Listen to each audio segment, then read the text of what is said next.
Union bank के नतीजे आने के बाद हमने देखा कि स्टॉक में हल्की गिरावट थी। 1% की गिरावट वहां पर देखने को मिली। नतीजों की बात करें तो बैंक के मुनाफे में 24% की ग्रोथ हुई है और एनपीए में भी अच्छा सुधार देखने को मिला। बैंक के डिपॉजिट में 8% की ग्रोथ और लोन ग्रोथ अगर देखेंगे तो करीब 13% के आसपास की रही है।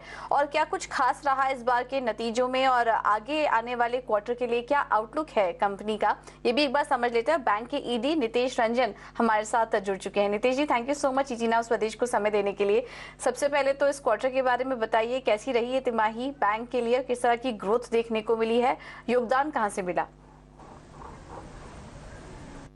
Good morning. इस क्वार्टर में और पूरे वर्ष 2022-23 में यूनियन बैंक ऑफ इंडिया का परफॉर्मेंस बहुत अच्छा रहा है।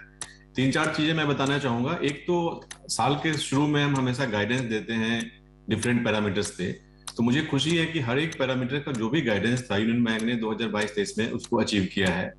दूसरी बात यह है कि बिजनेस एंड प्रॉफिटेबिलिटी को देखें तो काफी स्ट्रांग रहा है बिजनेस साइड में एज वेल एज प्रॉफिटेबिलिटी में। तीसरी बात यह है कि हमारा जो बैलेंस शीट है वो काफी स्ट्रांग हो गया। अगर आप हमारा नेट एनपीए रेशियो को देखें तो लो सिंगल डिजिट 1.7% पे है। पीसीआर हमारा 90% हो गया है। और अगर हम कैपिटल एडिक्वेसी रेशियो को भी देखें तो काफी हाई, मतलब 16% का हमारा कैपिटल एडिक्वेसी रेशियो हो गया है। और चौथी बात जो मैं बोलना चाहूंगा, जो हमने पिछले वर्ष बहुत फोकस किया है ये डिजिटल डेटा और एनालिटिक्स के लिए। हमने करीब 10+ journey, digital journey already launch की है। करीब हमने 48,000 crore plus business only through digital channel किया है पिछले वर्ष में। और ये जो डिजिटल और आईटी पे हमारा इन्वेस्टमेंट रहा है, मुझे उम्मीद है कि अगले आने वाले वर्षों में भी ये काफी हमारे बैंक के लिए, हमारे कस्टमर्स के लिए अच्छा है। नितेश जी नमस्कार, अभिषेक बोल रहा हूँ। सर, अगर हम नेट इंटरेस्ट मार्जिन्स की बात करें तो अभी हम देख रहे हैं कि 3% के ये नीचे है। अगर हम अगले मौजूदा वित्त वर्ष की अगर बात करें, FY24 की बात करें, तो आप क्या उम्मीद लेके चल रहे हैं और ये प्रेशर आया क्यों था? देखिए, इस वर्ष हमने 2022-23 में मार्जिन का 3% का गाइडेंस दिया था। अगर आप पूरे वर्ष का देखें तो हमारा मार्जिन 3.07% रहा है। तो इसको भी हमने, जैसा कि कहा, इसको अचीव किया है। Q4 में मार्जिन थोड़े कम हुए। इसका एक रीजन जो था, आप सबको मालूम है कि डिपॉजिट रेट्स जो है काफी इंक्रीज हो गए थे Q4 में। तो जो हमारी डिपॉजिट की रिप्राइसिंग हुई वो हायर लेवल पे हुई, इसके कारण हमारे मार्जिन पे थोड़ा इम्पैक्ट रहा। लेकिन इसके बावजूद भी Q4 में भी करीब 3% मार्जिन के आसपास रहे हम लोग। FY24 को अगर देखते हैं तो हमने जो गाइडेंस दिया है मार्जिन का 3% का ही गाइडेंस रखा है। और इसका कारण ये है कि हम एक तो कासा पे कंटिन्यूअस फोकस कर रहे हैं। दूसरी बात यह है कि हमारा जो डिपॉजिट रिप्राइसिंग है वो सितंबर अक्टूबर तक लार्ज डिपॉजिट रिप्राइसिंग हमारी हो जाएगी, उसके बाद ज्यादा इम्पैक्ट नहीं आएगा।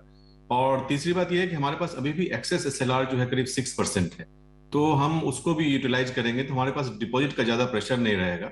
इसके साथ साथ हम इस वर्ष में जो एमसीएलआर रिप्राइसिंग होगी उससे भी हमारे मार्जिन को बेनिफिट मिलेगा। तो 3% का मार्जिन का हमारा गाइडेंस इस वर्ष का रहेगा। अपने लोन ग्रोथ के बारे में भी बताइए कुछ नितेश जी। इस बार हमने देखा कि FY23 के लिए 13% की ग्रोथ वहां पर देखने को मिली है। FY24 में आपका क्या टारगेट रहेगा लोन ग्रोथ के फ्रंट पर? FY23 में जैसा आपने कहा, लोन ग्रोथ हमारा काफी स्ट्रांग रहा है। पूरे रैम सेक्टर को अगर देखें तो 15% की वृद्धि हुई है। उसमें भी अगर रिटेल को देखें तो 17% की वृद्धि हुई है पिछले वर्ष में। सिमिलरली हमारा एग्रीकल्चर एमएसएमई काफी डबल डिजिट ग्रोथ हुआ है। इस वर्ष जो है हमने गाइडेंस जो दिया है 10 to 12% का गाइडेंस दिया है। और जैसा कि आपको मालूम है, हमारा जो ऑब्जेक्टिव है, रैम हमारा 55% शेयर रहता है ओवरऑल लोन बुक में और रिमेनिंग 45% कॉर्पोरेट रहता है। तो इसी रेशियो में मेंटेन करेंगे। रैम में काफी स्ट्रांग ग्रोथ हमें देखने को मिल रहा है और कॉर्पोरेट में भी हमारी अच्छी पाइपलाइन है। अभी करीब 35,000 करोड़ की ऑलरेडी सैंक्शन पाइपलाइन है, जो कि आने वाले महीनों में, क्वार्टर्स में डिसबर्समेंट होगी। इसके साथ साथ ही at any point of time हमारे पास 15 से 20 हजार कॉर्पोरेट लोन्स में जो लोन्स रहते हैं वो न्यू पाइपलाइन में फॉर कंसिडरेशन रहते हैं, फॉर सैंक्शन रहते हैं। तो काफी हमारी उम्मीद है कि हम 10 से 12% एडवांसेस ग्रोथ इस वर्ष भी करेंगे। ठीक है नितेश जी, बहुत शुक्रिया आपका समय देने के लिए। बड़ा अच्छा लगा आपसे बातचीत करके और नतीजों का आउटलुक शेयर करने के लिए भी आपका बहुत धन्यवाद।